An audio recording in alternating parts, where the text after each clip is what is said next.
Second and goal at the one. He's in the gun. Hands it off. Plunge off the left side. That's a touchdown for Pitt and Garrett Davis to give the Panthers the lead with 32 seconds to go. Listen to that jubilation. It's great. 38-34, the final score of last year's Backyard Brawl. We now know the kickoff time for that game. It's 3:30 on September 13th. We know the kickoff time for the first two games of the season as well. Joining us to get into that and much more is Pat Narduzzi, head coach of Pitt Football. Good morning to you, Pat. How you doing? Hey, good morning, guys. I'm doing outstanding. How about you guys? I'm doing fantastic. We're doing great. It sounds like you're not going to be hanging out with E.J. Borghetti as much anymore. We're burying a lead here. That was the biggest news that came out yesterday. E.J. moving on up. Yeah, no doubt about it. I'm really happy for him and his family. It's a great opportunity. He's worked, Pitt Athletics and Pitt Football for a long time. He did an unbelievable job, as you guys all know. And, we're sad to see him go, but I'm happy for him and his family, and we wish him all the luck. Coach, the first three games of the kickoff times were announced yesterday, and Duquesne, you kick off the season. I'm so shocked that it's taken this long for Pitt to play Duquesne. I mean, we're neighbors, we're brothers, we're sisters, and I'm honestly excited to see Duquesne at Acrisure Stadium for the first time ever in my lifetime. But I'm so shocked that it took this long for this game to happen. Yeah, well, I haven't been here that long, so I'm excited to play Duquesne. Jerry Schmidt is a great guy, tremendous football coach. They'll be really excited. We know that. I mean, you talk about Pittsburgh ball, bringing it all together, and so I'm excited about having a kind of a really a front yard brawl, I guess, right, with Duquesne right here in Pittsburgh. So it should be a lot of fun. Heck of an opener at noon, and I'm looking forward to it. Pat, I was talking with one of my good friends who's a Pitt fan, and he said, you got Holstein back, and you look around the country, how many quarterbacks are coming back for another year? I mean, do you think that gives you guys a leg up as you move into this season?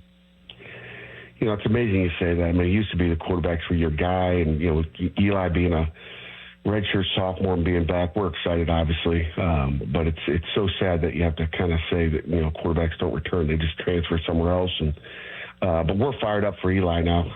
Gosh, to have him back. People forget, I think he was just a freshman last year, getting his first start, and the first year under his belt. So we'll be way better at that position and on offense. I think with another year of Cade Bell, running the show over there with the offensive staff, and Eli's an unbelievable player. We saw him make plays. He's like the magician in the pocket at times. So, I'm excited to see, version number 2 of Eli. Coach, the last game of this series of the Backyard Brawl this year, and then it comes back, goes away, and then comes back in 2029. Do you have a relationship with Rich Rodriguez, who's now back at West Virginia? Have you guys crossed paths? Have you ever coached against each other? Yeah. We get the 2 years off, which I think somehow, some way, maybe you guys can get this done today on the radio. Let's get it going again next year. I mean, there's got to be a way to move your schedule around, get rid of somebody. Let's put this game back on the schedule again. I'd love to get that done and not have a layoff for 2 years before we bring it back. But yeah, I know Coach Rodriguez pretty darn well. He was at Michigan when I was at Michigan State, so we obviously hit each other on the road and played each other up there, and actually played when I was at Cincinnati. We played West Virginia. So I've known Rich Rod for a long time, and heck of a football coach.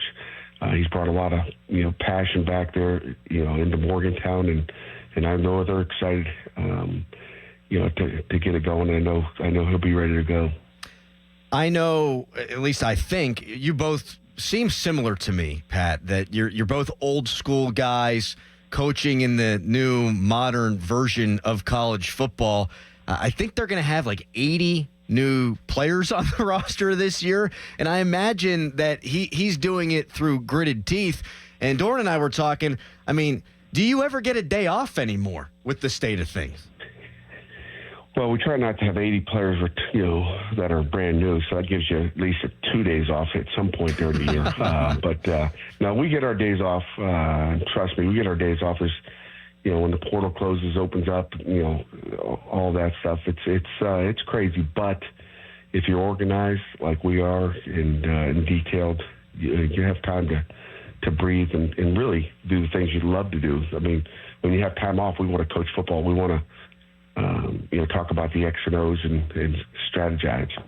You talked to Kevin Stefanski last week, the head coach of the Cleveland Browns. Obviously, Kenny Pickett is a quarterback on their roster this year. You talked to him just to kind of inform him what type of player he was getting. And do you think that Kenny's going to have a legit opportunity in Cleveland to really revitalize his career at quarterback? Yeah, I mean, we talk about revitalizing. He hadn't been in the NFL that long. You know how long, Dorin, it takes to really get your feet, solidified. I mean, he's going to a new offense up there with a new head coach. And but the thing that we all know about Kenny is, he grows every year. He'll be a year better up there. He's mature and he's a competitor. That's why he left Philadelphia. He didn't leave Philadelphia because they didn't want him. He left Philadelphia because he wanted an opportunity to start. And he's a risk taker, I would say, because he could have stayed in Philadelphia, won another Super Bowl probably. But that's not what he's worried about. Is putting a ring on his finger, and he wants to go play football, and that's what you got to love about him. The guy wants to get on the field and wants to help his team win. And Kenny's going to do great up there. Fan Hotline presented by Sullivan Super Service, Pittsburgh trusted plumbing and HVAC provider for over 50 years. Pat Narduzzi, head football coach at the University of Pittsburgh, joining us here on the show. How are things going with Alan Green? Things have changed a lot at Pitt and everywhere, really, over the course of the last year. I wouldn't say you guys are in the infancy of your relationship any longer. How do you like working with this guy? You know what? Really had a great time. I mean, he got here, about mid-season, so he hadn't been here a year. And, you talk college football, you talk change. I mean, everything you've talked about is the change in this and change in that. And then we've also got that change in athletic director spots, but Alan's been outstanding. He's had that experience in the SEC.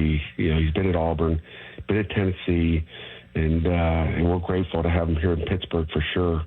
I just think the vision that he's got, our Chancellor Gable's got, we're kind of moving in the same direction as what we need to do, and he's been outstanding. They had a big golf outing at Laurel Valley a couple weeks ago. He's out there. I think he shot 85. He's a lot better golfer than I am. Okay, I can tell you that. But he works at it. He gets the big picture, and he's got a vision and he's got ideas for the future here at Pitt. Coach, I wanted to ask you this last week whenever I saw you. How do you watch football whenever you're not coaching football? Like, it's different for everybody that has been involved in the game at one point. Like, do you sit back, like say you have a night kick on a Saturday, will you sit back and like watch some other college games as a coach from a coach's perspective, or as just like, hey, I love football and I just want to watch it? I love football and I want to watch it, but you have to watch it as a football coach. I mean, you're watching everything. I mean, it's just like I'm sitting in the press box as I watch a game. I'm looking at the formation, naming the formation, naming the backfield set, the splits, looking at coverages, looking at see what they're doing offensively or defensively. So I think it's hard not to watch it as a coach when you've been a coach.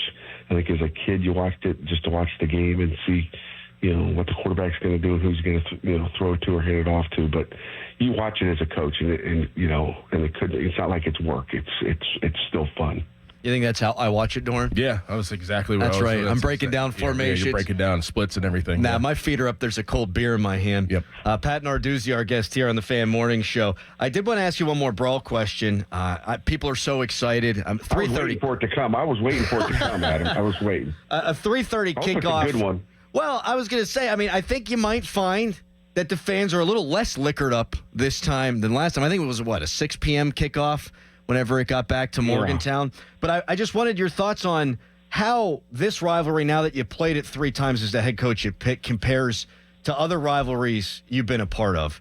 Michigan State, any of the other ones.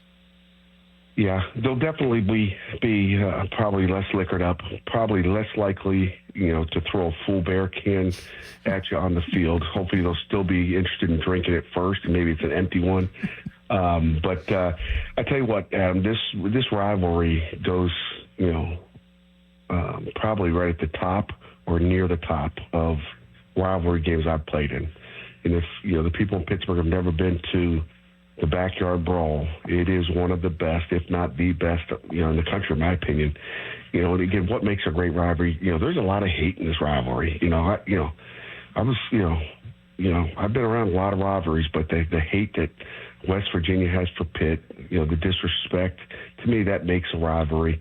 Sometimes it's not clean. I know there's a lot of Pitt fans that don't want to travel down to Morgantown, because of that, but it's right up there at the top. I mean, I was in the Michigan State rivalry for 8 years prior to coming here, and that Penn State, Pitt one, which we still trying to figure out why we don't play that game still, but we should be playing West Virginia and Penn State every single year, and I'll go on record as saying I'm ready to go right now. Let's line it up, especially these 2 extra years we have here where we're not playing anybody. So it's a big time rivalry for sure, Adam.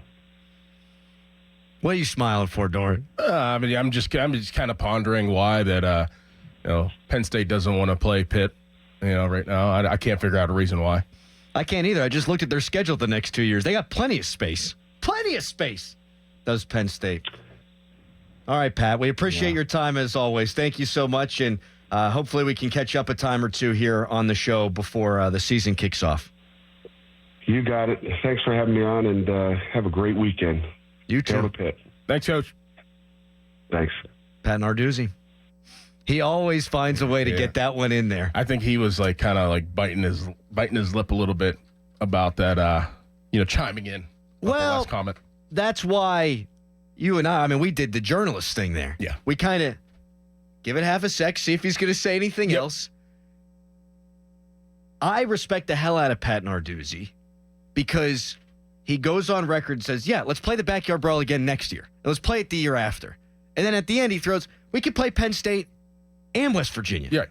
And I love it. I know West Virginia feels the same about Pitt. Mm-hmm. Penn State obviously does not. Penn State next year plays, let's do it this way. Penn State this year plays Nevada, FIU, and Villanova. Scooch one of them out, play Pitt. Next year, they play Marshall, Temple, and Buffalo. Wow. The next year, Syracuse, Delaware, Temple, then Ball State, Syracuse, UMass. Get the hell out of here. What are we doing? Get the hell out of here. And I'm just going to throw this out here right now. I know there's all this SEC, Big Ten jockeying right now. We need the automatic bids. The SEC is a much better football conference than the Big Ten. Now, I realize the Big Ten has won the last 2 national championships. I get that. But from a depth perspective, the SEC, for my money, a much deeper conference. Penn State last year played 2 games that really friggin' tested them. Seriously. I know they had trouble with Minnesota, but you go to Ohio State, you get Oregon in the Big Ten championship game. Other than that, they're a demonstrative favorite in every other game they play. You can make room for a regional rival at a time where regional rivalries are going by the wayside all throughout college football. And I don't want to hear that Penn State fans don't care. You're playing Temple. You're playing Buffalo. UMass. You're playing Marshall. You're playing Delaware. You're playing Syracuse. You think friggin' Penn State fans want to watch Syracuse come to Beaver Stadium? No. And they'll tell us, we're going to sell it. Now I'm on my soapbox. They'll tell us they're going to sell out no matter what. When West Virginia went down there 3 years ago now, it was one of the top 5 biggest crowds they've ever had at Beaver Stadium. Why? Regionality.